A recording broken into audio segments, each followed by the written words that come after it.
Okey tuan, tadi ada tanya saya macam mana kiraan untuk Proton S70AZ. Okey, jom kita tengok. Ini harga dia sekali insurans Sekali insurans harga dia tadi, lepas tu kita tambahkan pula sini berapa dia punya total.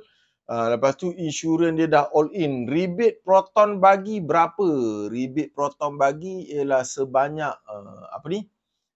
Sebanyak 4,000 rebate. Kok mana pun tuan akan dapat 4,000 rebate, betul.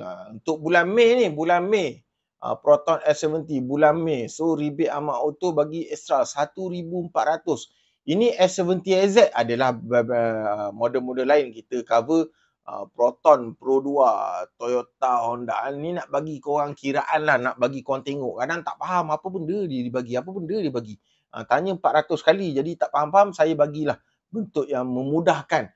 Ini anggaran lah, mungkin 2440 baru ni 2.42 lah. 2.42 interest rate kan. 2.42 interest rate kita dapat itu hari. Let's say lah 2.42 lah dapat interest rate. Ini monthly payment semua dah, monthly payment sini nampak. 4,000 Proton bagi 1,400 commission ni rebate Amak Auto 1,400. Ini membezakan saya tempat lain. Kan untuk S70AZ kan tempat yang lain S70 6,000 kan. AZ saja 4,000 rebate, saya bagi 1,400 commission.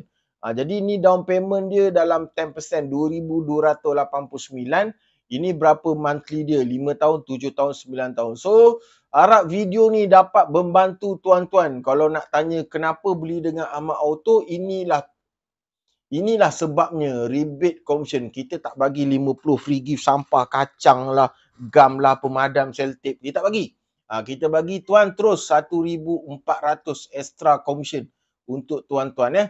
So untuk kereta baru Proton, Pro 2, Toyota, Honda, jangan lupa berurusan dengan saya Amak Auto sini.